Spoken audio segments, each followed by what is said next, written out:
Today's episode of the podcast is brought to you by my favorite productivity hack, Magic Mind. Learn more by going to magicmind.com/PMP. Project managers, have you ever felt like you should get that promotion or a better job? Start a business. Write that book. Have you ever felt you were made for more but didn't know where to start?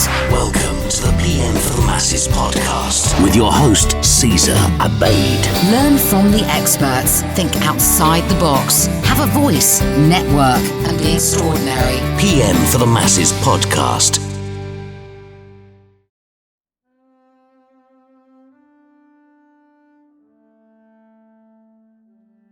At about 10 p.m. on April 20th, 2010, Mike Williams was awakened by what sounded like a freight train going through the oil rig he was sleeping in. He was one of the 126 crew members on board the DeepWater Horizon, a massive offshore drilling rig operated by BP in the Gulf of Mexico. What he didn't know then was that a surge of natural gas had blasted through a concrete core that was supposed to seal the well for later use, and ignited a fireball that engulfed the rig. The explosion killed 11 workers and injured 17 others, including Williams, who managed to escape the inferno by jumping 60 feet into the water.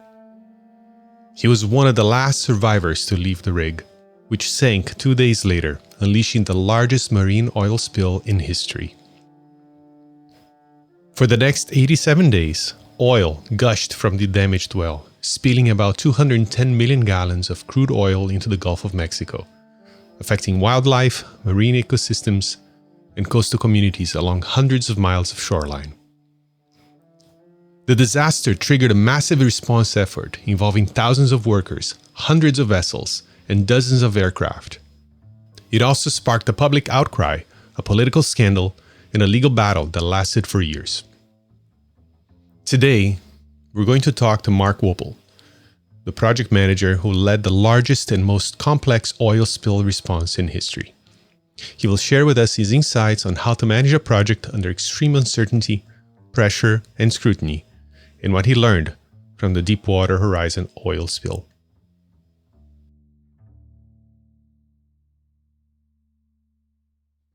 Mark, welcome to the podcast. Such a cool thing to have you here. Tell us a little bit about what happened in the Gulf in 2010. And second part, how does one get to be in the position where you were to actually lead this massive project? Okay, well, 2010, the Macondo oil platform blew up, and there was a massive oil spill, and British Petroleum, it was their well, and they were having a really hard time, first of all, putting the fire out, and then collecting the spill.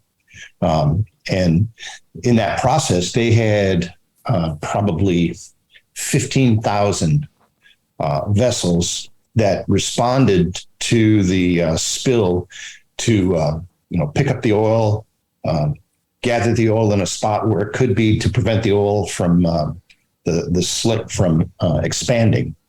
And so I think it was, at the time, it was the biggest spill ever. And I ended up there because I had been working in the oil field industry for a long time.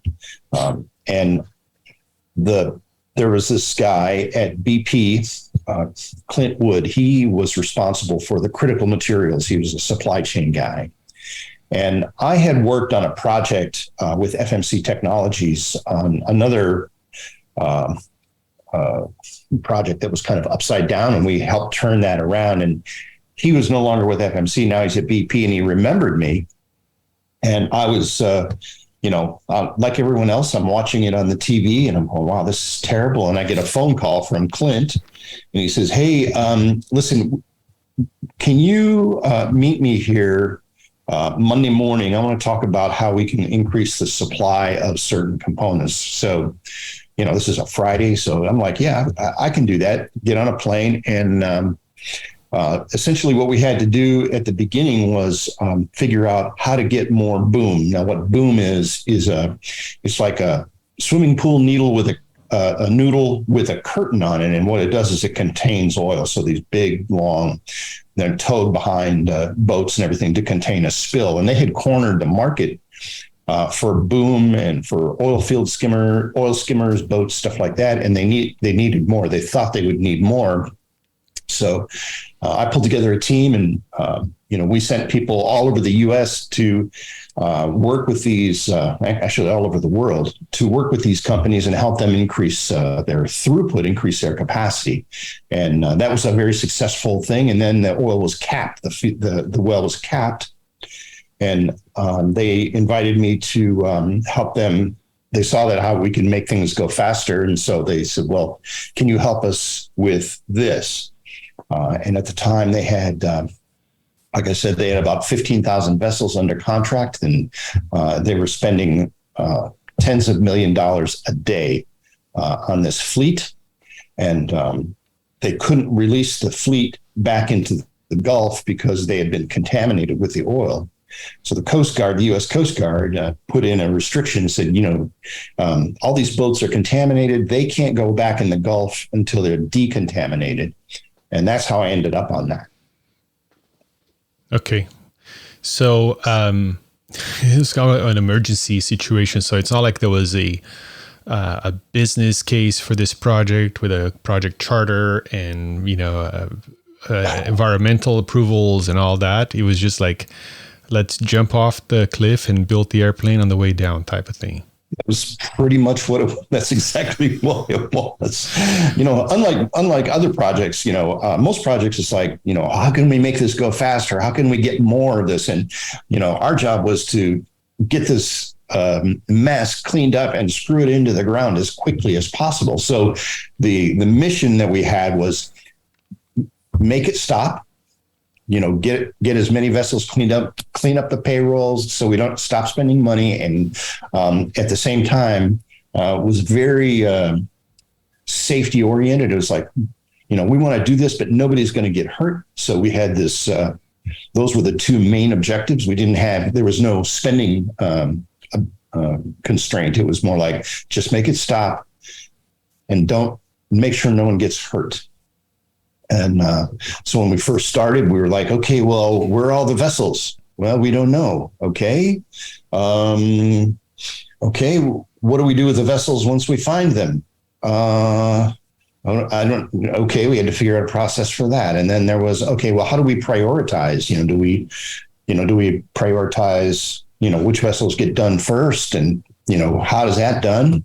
And so we had to develop a process for prioritizing the vessels. And then there was, okay, now we know what they are and how are we going to clean them and where are we going to clean them? Because one of the things, that there was no such thing as a decontamination station. There were, most of the time the boats are going out, not coming back. So, there are shipyards all across the Gulf of Mexico, but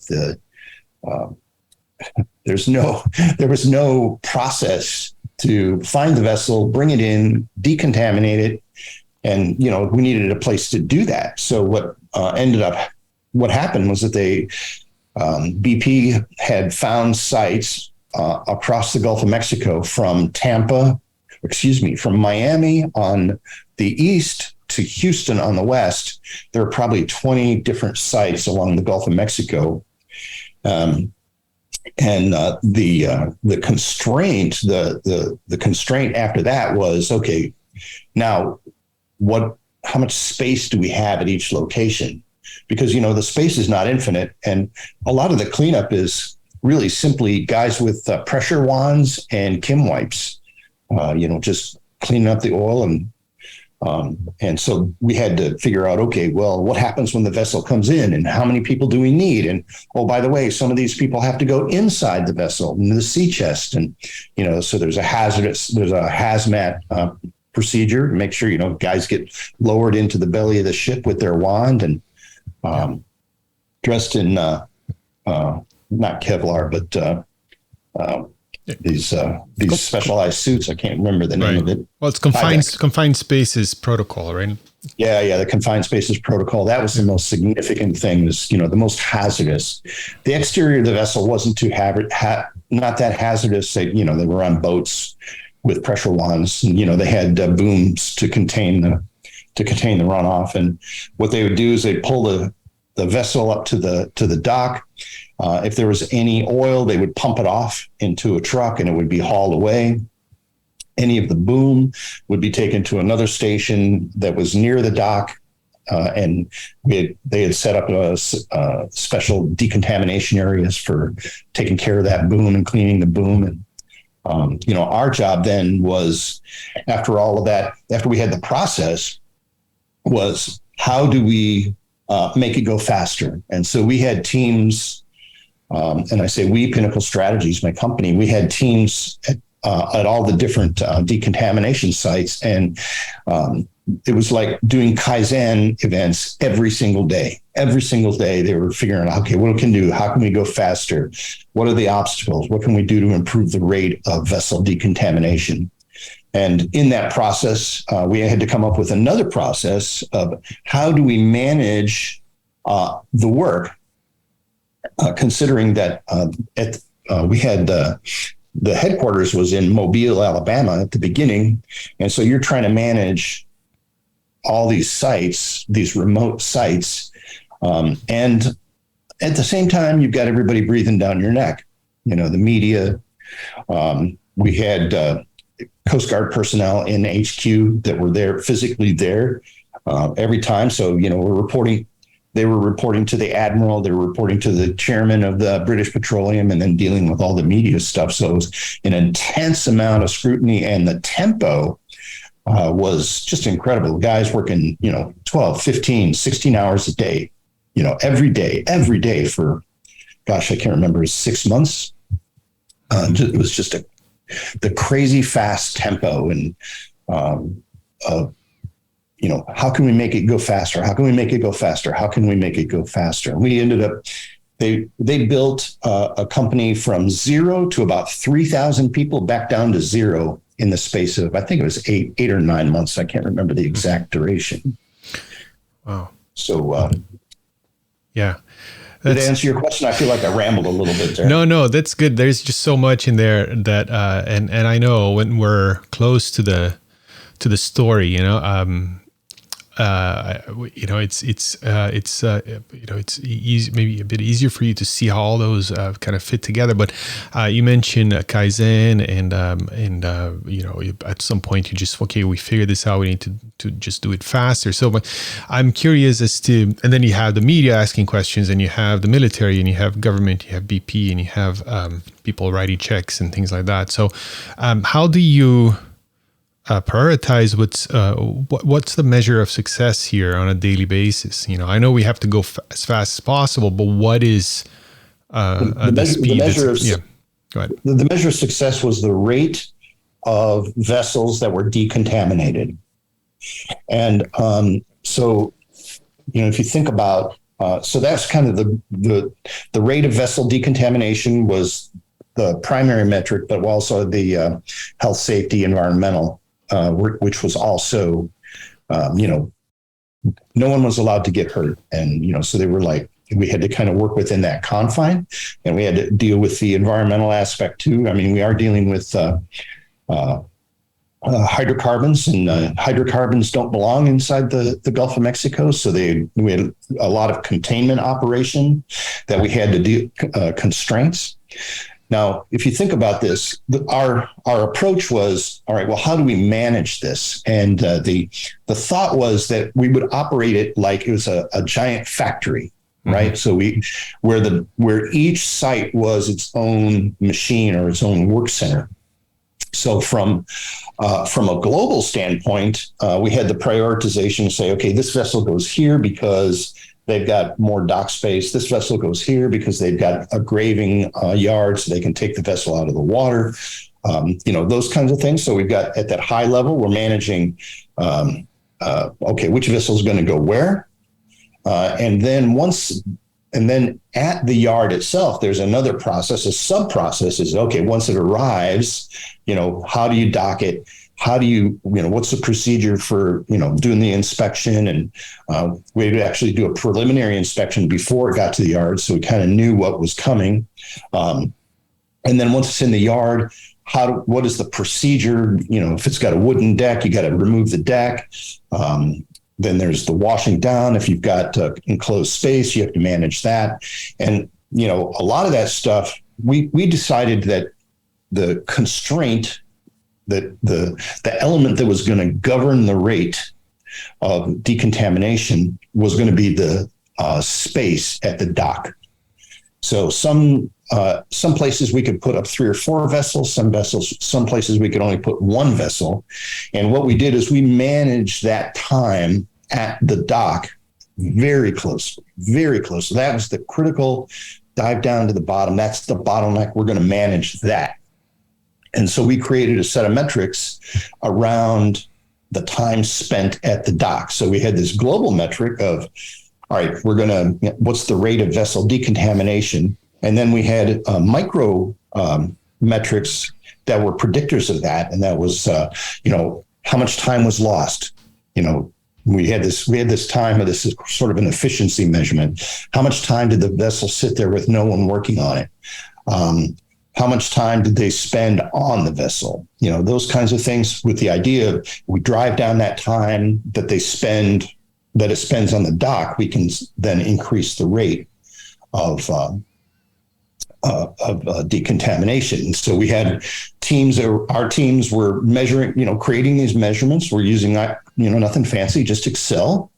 And then each decontamination would send their metrics to headquarters. And we had a guy at headquarters would roll it all up. And then it would be presented on a Monday to the command. And the way that we would present it is we say, okay, well, this yard right here, they're improving by X. This yard right here, they've got their lost time is going in the wrong direction. We need some, and here's the assistance that we need. And, we had more than once after that meeting, there would be people that get on a helicopter or an airplane and go out and visit with the leadership at that place where we needed help. So, it was like instant support, and you keep in mind that these people, BP doesn't own anything except the oil. So everybody is on contract and they're getting paid by the hour. So they don't have an incentive to go fast. Right. Their incentive is to drag it out. So our job was to kind of smooth that over and say, hey, these guys are slowing down. We need to kind of get them going. We had one time where the leadership went down there and said, if you don't pay attention to what these guys are telling you to do, you're going to be off the project. So it's going to take as long as it takes, but without you. Right. And that only happened once. So, right. That word got around. So our primary metric, we had each of these local yard metrics that would roll up into a global metric. And that was what got presented to the leadership team and the Coast Guard. And so they could take action. All right, let's dive into a topic I'm incredibly passionate about: productivity and focus. I know many of you share this passion as well, seeking to enhance your creativity, energy levels, and mental clarity to perform at your best.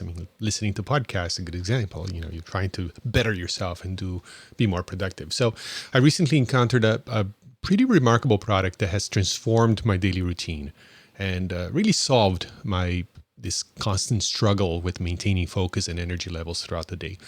This product is called Magic Mind, and it's been my go-to solution for those days when I feel like I'm not hitting 100%, if you know what I mean. Magic Mind is a small, convenient shot, comes in a little plastic bottle, and it's full of natural ingredients, and it's designed to improve your attention, concentration, and cognition. It's really like a morning elixir for me that complements my first cup of coffee and kickstarts my day with a plethora of benefits. So since incorporating Magic Mind into my routine, I've noticed an impressive boost, I'd say, in my productivity and focus, which in turn kind of enables me to get more done in less time, including this podcast today. I think that the unique combination of nootropics and adaptogens in Magic Mind have allowed me to be more creative and enter the flow state more easily. That's when you're really like are able to focus and get those things done, and you get into that flow state. And I experienced less stress and anxiety thanks to compounds in Magic Mind like L-theanine, and I felt more invigorated in the mornings due to adaptogens that elevate my mood. And honestly, I don't really know a whole lot about these ingredients, but I know that there is research behind it, and a lot of these are sold separately as different kinds of supplements. But the folks at Magic Mind decided to take the best of these elements and put it into this one product. Now, speaking of these ingredients, one that stands out for me is matcha. I like the taste of it. I usually would order like matcha chai tea lattes at the coffee shop, for example. But matcha not only contains less caffeine than coffee, but also has compounds like catechins, I think it's called, that extends the benefits of caffeine, so preventing that crash, and reducing stress. It's like a natural, like nature's extended release version of caffeine, if you will. Also, I have been seeing improvements in my memory and recall thanks to Bacopa monnieri, which is another ingredient in Magic Mind that boosts working memory. So, as someone who is constantly trying to create fresh and engaging content, right, having a sharper memory and clear mind is really cool, and I'd say invaluable. So I couldn't be more excited to recommend Magic Mind to not only my friends, my family, but to all of you as well. So I stand behind this product because it has enhanced my mental clarity, made me happier, and significantly reduced my coffee consumption. So if you've been on the hunt for something to elevate your energy levels, boost your productivity, and enhance your focus, I really recommend you try out Magic Mind. To make it even more appealing, the Magic Mind team has extended a special offer to all my listeners. So by heading to magicmind.com/PMP and using the discount code PMP, you can get up to 56% off your first subscription and 20% off your first one-time purchase. So don't hesitate. This 56% discount is only valid for the next 10 days from this episode airing date, but the 20% discount is offered at any time. Again, it's magicmind.com/PMP, and then you use the discount code PMP.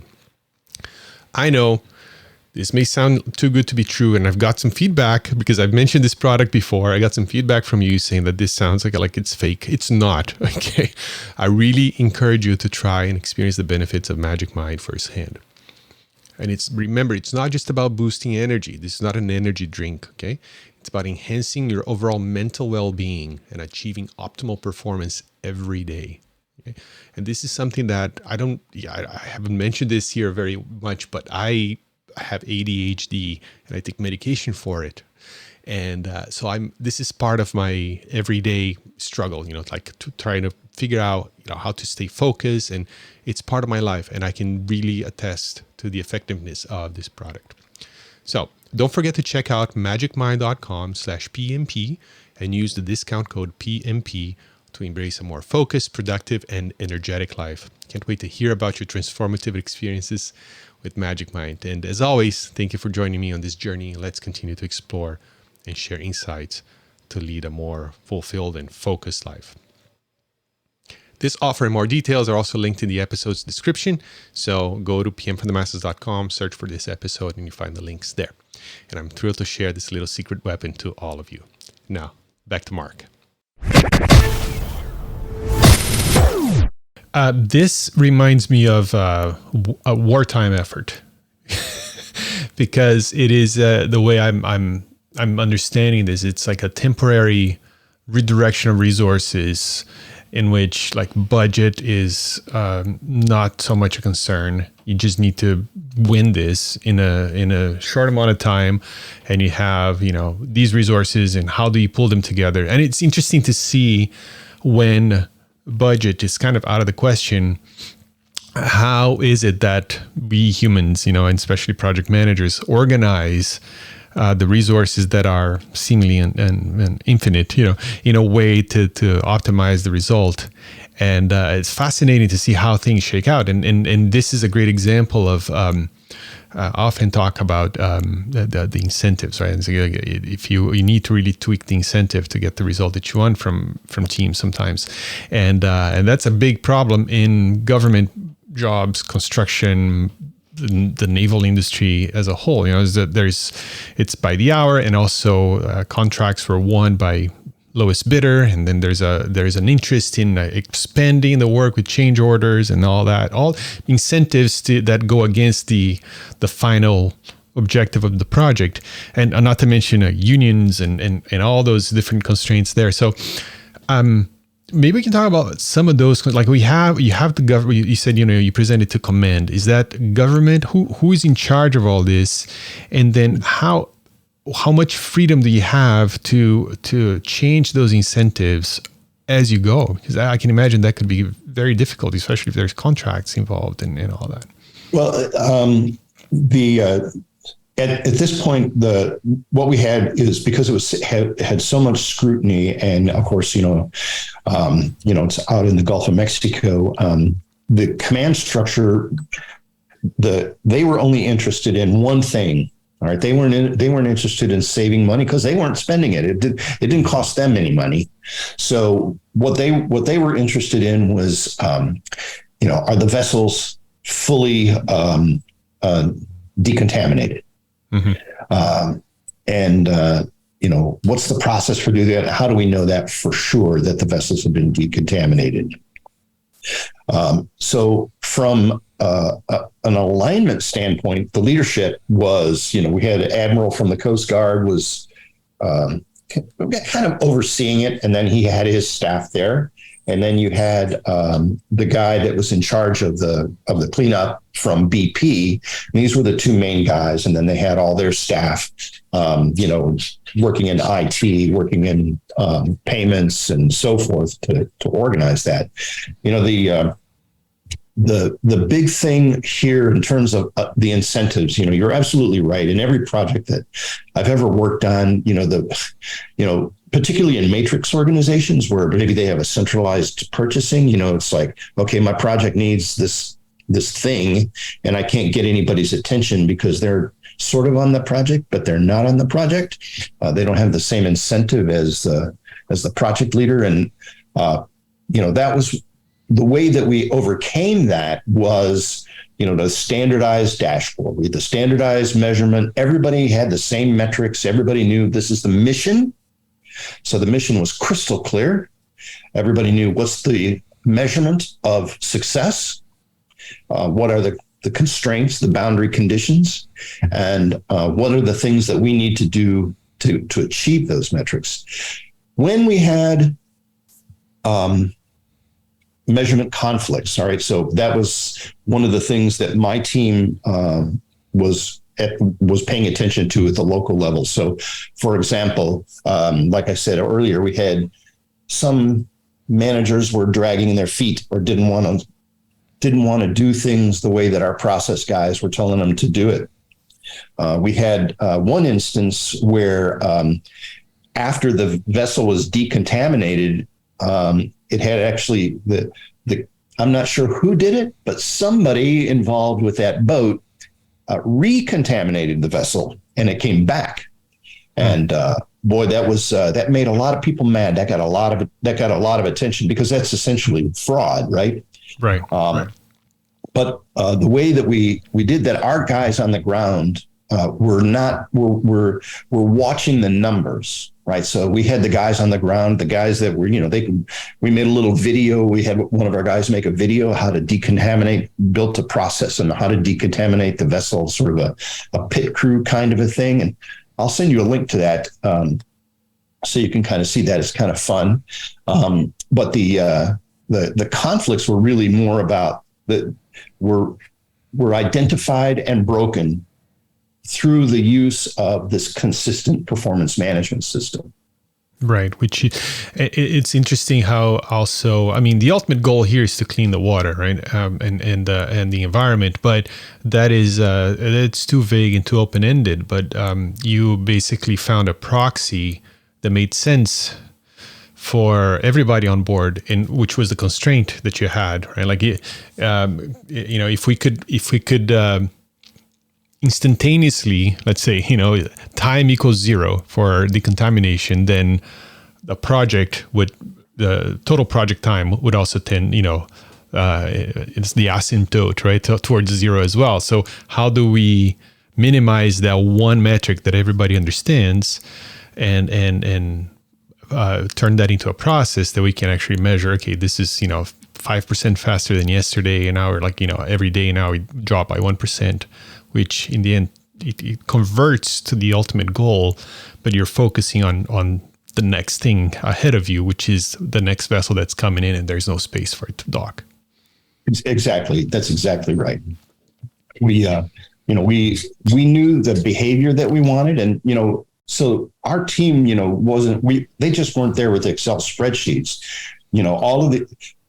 This was right after the crash of 2009. And if you remember the crash of 2009, General Motors nearly went out of business. They let a lot of people go. And we were able to grab a bunch of those process guys from General Motors that had formerly worked. We probably had 15 or 20 people that had worked in General Motors in their process improvement organizations to help with this effort. So we were able to, these guys were the guys that were working with the leaders in the sites to help them create the process, help them, put the right people so they could work smart. And they really built it.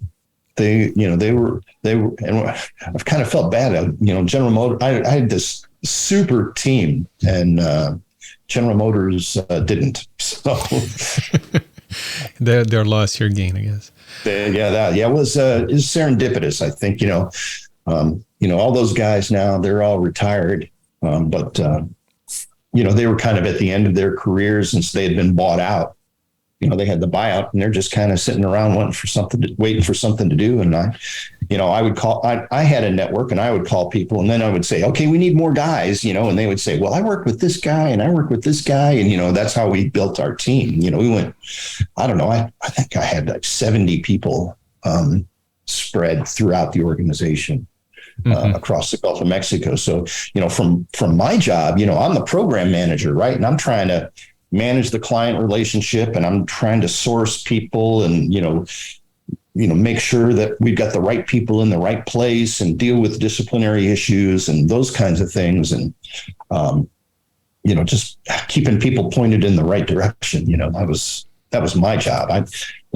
I went out in the yard, and they say, hey, we made this really cool thing to wash boom. And it's like a car wash kind of thing. And I was like, damn, what a great idea. They reduced the time from cleaning boom from days to hours.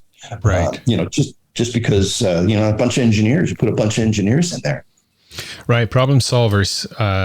With a huge problem that's common to everybody to solve. I bet there was even like internal competition to see who could come up with the best process for this or that. We may have done that. Part of that, getting those people to play, right? Part of the effort is to get the guy with a wand in his hand. How do you get that guy to play? And it wasn't like we were like cracking the whip or anything, but there was a lot of the soft skill kinds of stuff to get the buy-in from the local leadership and to get the buy-in from the guys that are actually doing the work. I can't take credit for any of that. That was all my guys. I just hired good people. Yeah, well, I'm sure your leadership trickled down as well, because it's one thing I learned is that every project. So. Every project they take the vibe from leadership. That's if you're anxious or nervous or flailing, that trickles down. But if you are calm and you have your eyes on the target, then that also trickles down. I had to do some redirection for sure. Mm-hmm. Not everybody that we brought on the team stayed on the team, so there was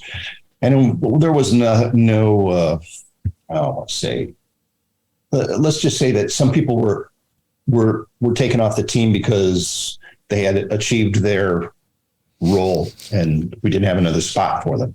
Sounds good. Yeah. Say no more. Okay. So, I'm going to have a link to your website. There's a lot of information there, not just about this project, but about project management and leadership in general. But you do have a document there that is called Achieving Top Performance Under the Worst Conditions, 7 Lessons Learned from a Disaster. And I'm going to mention the 7 lessons here. We're going to see if we can try to get as many as possible today. But before we do that, I do have a question that came in through LinkedIn. I don't often do this, but today I posted that I was going to be talking to you and say, hey, does anybody have any questions for Mark? And Luke Nixa, who is old friend of the podcast, he has 2 questions. So I'll read that to you. I'll read the first one and then we move on to the second one. So he says, I'm sure there were many competing government agencies trying to control actions, results, and information. So how did you go about organizing those details between and through said government agencies without creating confusion, misinformation, and distrust? The big thing was just having agreement on the mission. Obviously the mission was, decontaminate the vessels so they're safe. So that was kind of the government. That's like, okay, decontaminate the vessels.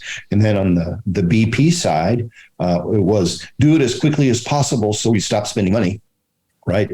And then we had the contractors who were being paid by the hour who wanted to go slow, as I said. So the one of the very first things that we did was set up, all right, how do we know if we're successful? And this is true of any project that I work on. The first question is, how do we know? What does success look like? And how do we know that we've achieved that success? So, we created the metrics and, we went through some iterations with the team, and I'm talking about at the senior level. Here's the metrics we're going to do. And, there was a lot of questioning. Well, why do we need to do this? Why do we do that? And there was the discussion of choosing the constraint of the project, the constraint resource. And, is that the right one? Is there another one that we can optimize? So there was the discussion around, why should we use the deck or the dock? Why should we use that as the constraint? And, we went through the list. And so this is a series of meetings with the senior people. And it was, we take an education approach to say, well, this is why we do this. And we have the reasons why. And what we allow the team to do is to question our assumptions. So, if this is the wrong assumption, then we'll just change the metric. Right. So once we've got the metrics in place, then from there, we end up building the process out from the metrics. So, one of the guys that I like in project management, Glenn Alleman, he says, one of the big problems in projects is just knowing when you're done. And so there was a really super clear, we are done when the Coast Guard gives the approval. And until the Coast Guard gives the approval, we are not done. So they were lined up and everybody agreed this is the way we're going to do it. And it wasn't difficult in the sense of, receiving a lot of pushback, because we didn't get a lot of pushback. It was more of why this, why that kind of questions. And we had a standardized reporting. So I'm looking at his question on LinkedIn, that we had a standard way of reporting progress up and down the organization. So everybody essentially knew what the metrics were. Everybody understood what they meant, and there was no question about are these the right metrics, because that happens first. Right. And I'm sure that was appreciated by everybody, that this was so clear coming from leadership, so they don't have to argue about that. Okay, well, here's the metric. We're just going to focus on that. And if it's the wrong metric, that's Mark's problem, not mine, right? I guess. Yeah, exactly. That kind of gets. But we do that first. We do that at the beginning. Right. Yeah.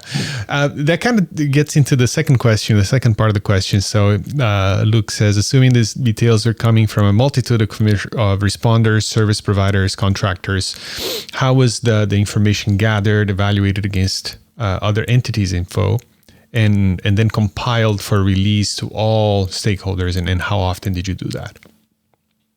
We had the guys at each location. So I had usually between 2 and 4 people at each location, depending on what was happening and how mature the location was. And their job was to educate the team on what do we need. And they reported those numbers to our guys, all right, our performance management team at the local level. And they would compile those metrics for their site. And of course, those metrics would get to be challenged, by the local leaders. They could challenge those metrics and say, I don't believe this or whatever. And their job was to reconcile that. So once a week, they would gather the metrics. Like I said, it wasn't, it was no technology. It's just, report what happened in a lot of paper. And then it would be put into a spreadsheet and a PowerPoint. And then that would be sent from each location by the close of business on Friday. And then we had a guy that was Will Heffley, who was responsible for collating all of that information at the headquarters. And then he would pull that into a single presentation. And then when they would have the weekly update, his job would be to present those numbers to the team. Great. Awesome. And that worked. So you do that for the duration of the project until project was complete and then disbanded. Exactly. Okay. All right. So thanks, Luke, for the question there. So let's go into the 7 lessons. Like I said, we might not have time to do all of them. We may. I don't know. Let's see. We already covered a lot of this stuff, but again, this comes from a PDF that's freely available on your website, and I'm going to have a link in the show notes for today's episode. Again, it's called Achieving Top Performance Under the Worst Conditions: 7 Lessons Learned from a Disaster. So I'll read all 7 lessons, just the title, and then we can go into which one of them. So first one is make the invisible visible. Look for the drum, quote unquote. I guess we'll get into that. Number 2, rebalance resources to maximize flow. 3, focus on the constraint. 4, challenge your assumptions. 5, reconsider your rules on materials and suppliers. 6, manage and align performance by applying uniform standards. And 7, accelerate communications. We already covered some of this stuff. So is there one of them here that you think should go we should talk about next? Let's just do the first one. What was the first one? I've forgotten it already. Make the invisible visible. Look for the drum. Make the invisible visible. So essentially, we're big fans of visible management. So we were looking to highlight the things that really mattered, right? So we had visual boards at each location. So we could track, here's the vessel, here's where it is in the process. And also we made it visible with the metrics, right? That was we wanted to know, where are we? What do we have? And I'm trying to think now. I'm kind of caught out here a little bit, so I'm going to go. No, you mentioned. I'm going to open the PDF because I'm. You mentioned under that bullet you talk about making more boom, right? Because there was, I think, the company that was producing the boom, they were the ability that they had was to do, I think it was 5,000 feet a day, but that was wasn't even going to begin to cut for what you needed, right? So that was another constraint, I guess. You needed more boom. Right. Yeah. So the boom, getting the boom, and there's a picture of boom there on that page. Mm-hmm. Right. But essentially, what they were doing was there was a lot of lost time that really wasn't apparent a lot of waiting. And our guys would just simply go and stand there and watch and see what are people doing, right? And when we talk about in the context here, we're saying, hey, you have a bottleneck over here, and you're wasting time at the bottleneck because your guys are over here. And so we wanted to make sure that everybody understood that this is the bottleneck of the process. This is the critical resource, the critical spot upon which the entire mission is resting. Right. And I want to talk about that a little bit, because I always talk about this. I talk about this in the podcast, talk about this at work, I talk about this with everybody who's willing to listen, the division between project work and operations, right? So you have General Motors producing Chevy Silverados. That's kind of operations. So they just try to, use Kaizen, whatever they use to kind of to do what you did here, right? Like find these constraints, find the bottlenecks so they can make those trucks faster. And then project work tends to be like, okay, we're going to, install this new data center, and it's beginning and an end. It's nice and clean and neat. And it has a checkbox you check at the end, is done. But the reality of life is that, it's never that clear cut. So, and I think this is a perfect example of a project. It has a beginning and an end, has creates a new result, which is a clean Gulf of Mexico. It has a team, has resources, has constraints, but the inner works of it is very much operational, right? It's like building Chevy Silverados and trying to make them faster, right? Yeah, or even building software. You still have guys writing code, right? And it's a process. Right, and these projects that are extreme, they make that very clear that okay, this is a combination of every best practice that humans have ever come up with in order to make this faster and safe, right, and maximize the output. Yeah, well, in every project that I've ever done, there's always this resource intensive process, whether it's the senior engineer, whether it's the senior software developer, whether it's the QA process. There's always a constraint that's going to limit how fast can you go, and going to limit, and in doing so, it limits the duration of your project, right? So by identifying that and making it visible, you can increase the rate at which you can complete your project.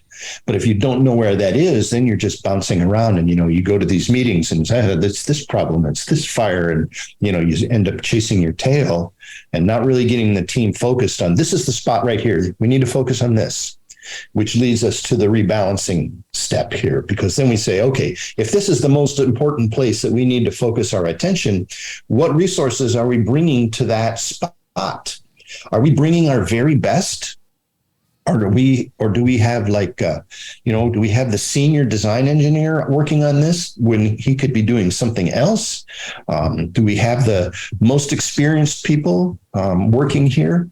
And of course, when we did in the article, we talk about space, right? There's are we using the space properly? So it could be the constraint could be the space, like we had in the spill cleanup, the vessel cleanup.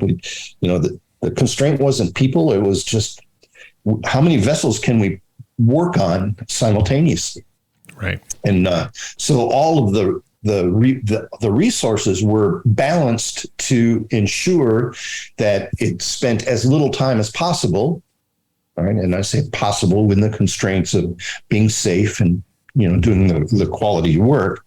But we didn't care about resource efficiency anywhere except at the constraint, at the bottleneck. Mm-hmm.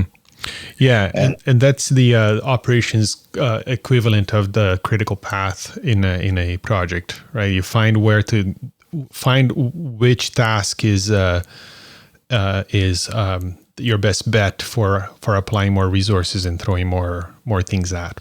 So, yeah, it can be that, but here I'm talking about a resource constraint, right? Mm-hmm. So even if you think about what determines the length of the project is going to be the the combination of resources and technical requirements, right? So if we can identify both, then we can focus on that. So it's the critical path is only one part of it, right? Because that's just task dependency. That's just right. But I need to know the resources too, because if I don't know the resources, I have to highlight that resource contingency or highlight resource contention in my project plan and in my project execution. So I need both. Right. So as a project manager, I want to know what's the next task and what's the next thing to do, and what is going to speed that up. Is there a resource that I have that is going to be blocking that, right? Because, I might get task A done and it's got to go to resource B, but resource B is busy working on task Q or something. And then it ends up waiting. The project slows down. Right. And I think that takes us nicely into the number 3, which is focus on the constraint. First, you found constraints all over this project. It wasn't just the cleaning up of the vessels. There, we had to build more vessels, right? So I think that, so that was a good example of how talk about the welding problem and how that was a bottleneck, and then you found a way to kind of do that work in parallel. And why was that work blocking other work? The welding of the new vessels? Well, in this case, this was in vessel fabrication. This is a company called Kwijak, and they make the skimmer. And what the skimmers do is an aluminum vessel, and it essentially runs along the surface of the ocean with like a giant brush, and it brushes the oil and puts it into a little hopper. But one of the things that they were having interference with welding. So these boats each one are customized, but they were interfering with each other. So what they ended up doing is they offloaded part of the welding away from the vessel. So essentially they had the 2-part welding, and that enabled the operations to work in parallel and allowed them to build more vessels. And essentially what they wanted to do was they wanted to take welding, the welders out of the equation completely. So we said, we don't want welders to be the constraint. So what can we do to do that? And that was Don Sawchuk's project. And he did that. That was his idea. Okay. Yeah, and then as part of that work as well, it comes to item number 4, which is to challenge your assumptions. And they've been building vessels that are supposed to last for 20 years, and you figured, hey, we actually don't need them to last for that long. So can we make them faster if we don't take that into account?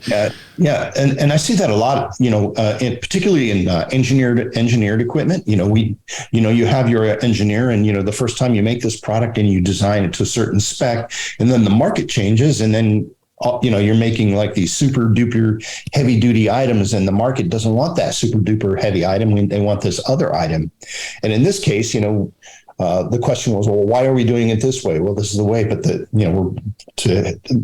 the vessel will have X lifetime. And we're like, so, we ended up going back to BP and say, hey, do you want to change the spec on this? And they said, absolutely.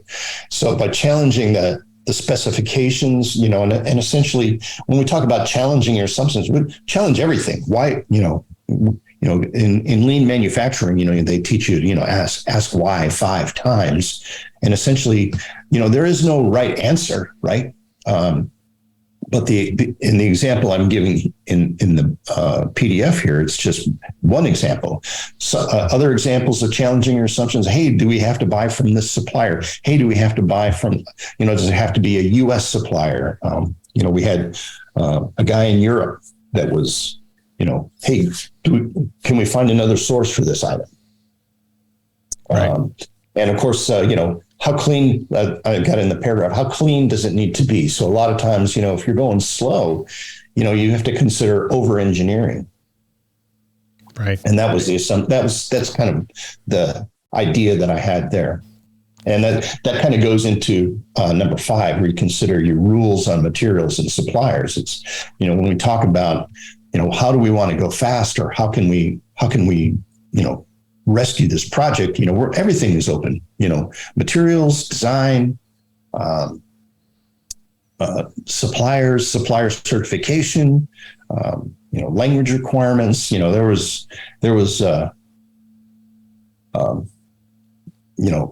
we changed, or I don't want to say we changed, we challenged everything. Right. Yeah.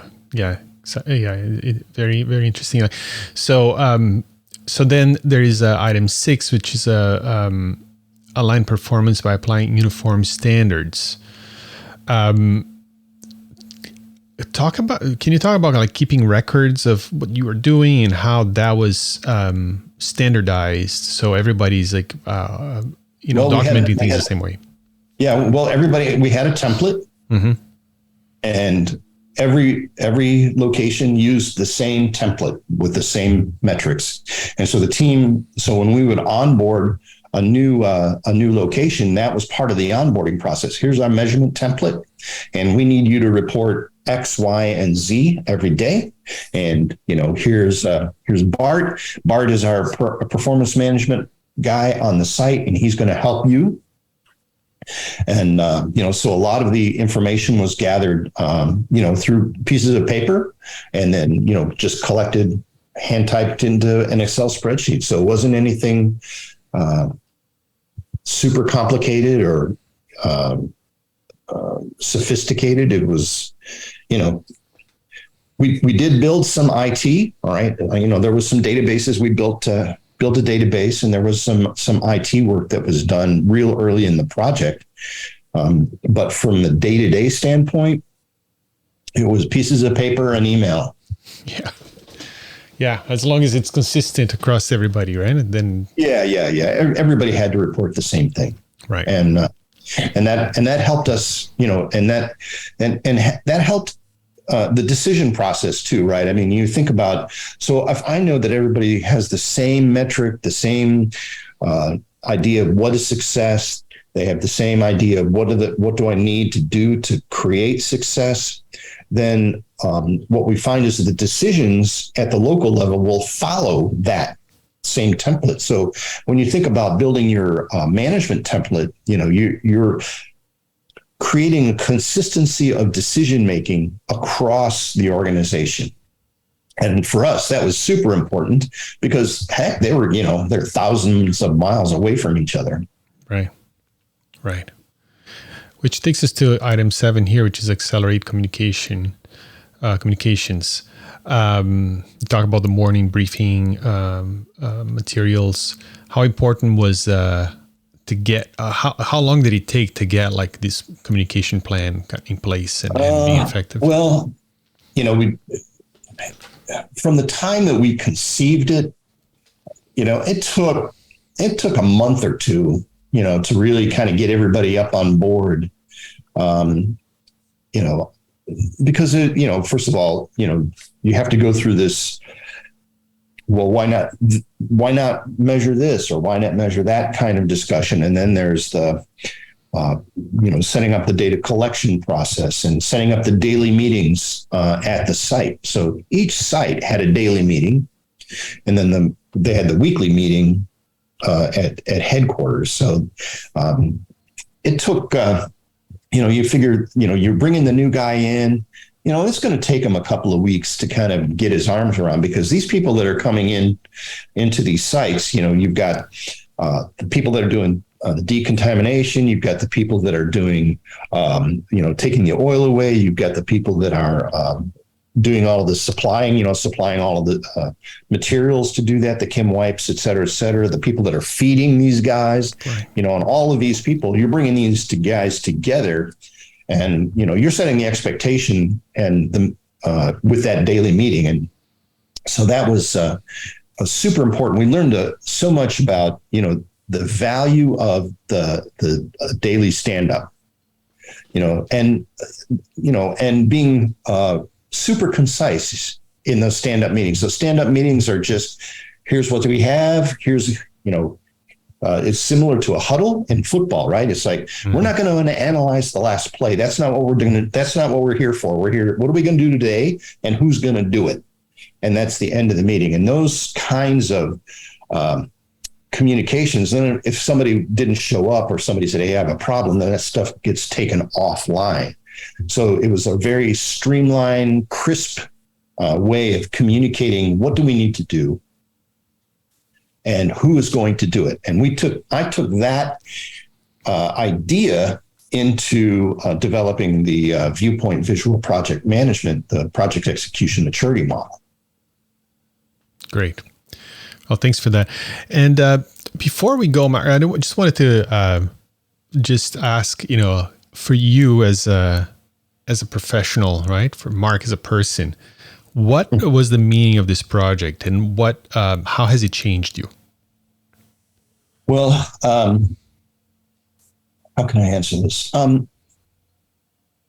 I was immensely proud to be a contribution to this effort and to really go out and make a difference and to a lot of people. And I'm super proud of that. And that's just on a personal level, just, that's kind of the way I'm wired. And it was a huge learning experience, because we didn't have anything. And one of the things that you don't have in this is a PDF is just, how can I do it again? Because there are going to be people that need this kind of that have a project that's, gone off the rails, or they got to do something, and holy cow, what do I need to do? And, so this was the kind of, I don't want to call it the seed, but it was also a validation of some of the methods that I had been using in other projects. And then I was able to articulate that and prove it in subsequent projects as well. So it was a huge jumping off point for me and for the subsequent clients that I worked with. Right. Yeah. And, I thank you, and the world thanks you for, helping save the environment of the Gulf of Mexico. It's an important part of Earth, I guess. And it's cleaner and done at a record time, I guess, especially after the biggest, I think it is the biggest oil spill in history. So we're all thankful that you were there, and you were so efficient, and you're sharing the lessons with us today. So thank you. I'm happy to share. That's that's why I'm doing this. Happy to do it. Because a lot of people, people get all caught up in, am I a PMP, and do I have all of this stuff? And having a successful project is really just boils down to a few things. And I'm happy to help. Fantastic. Thanks for having me, Cesar.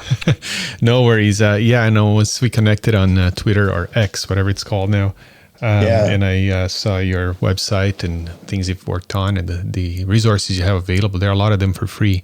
I figured, it'd be great to bring you and share your knowledge with my audience. So thank you. So Mark, if people want to learn more about you, what you do, where should they go? They should head over to my website, projectsinlesstime.com. That's all one word, projectsinlesstime.com.